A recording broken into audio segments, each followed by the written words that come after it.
Detonacije.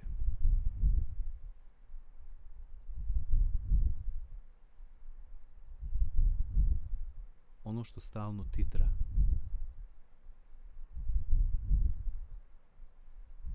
Napetost između discipline i spontanosti ponekad eksplodira pa nas primakne rubu, poricanju, kriku.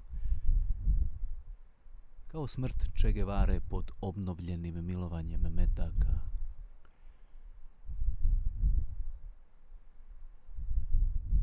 Nakon ponora i raznesenih nogu preostaju oblici nenasilnih otpora.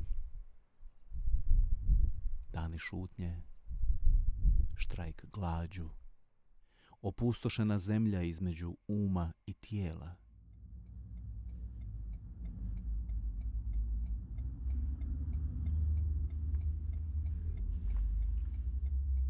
Zamrznute geste, usne i lica. Nešto kao Jelena Topić na trgu u Prijedoru ili Banja Luci.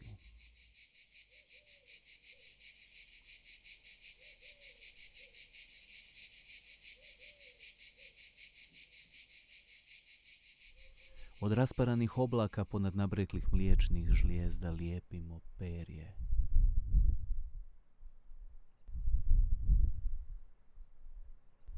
Od njega ponovno sadimo šumu, pa kružimo oko naših nutrina kao oko bolesnih zvijezda.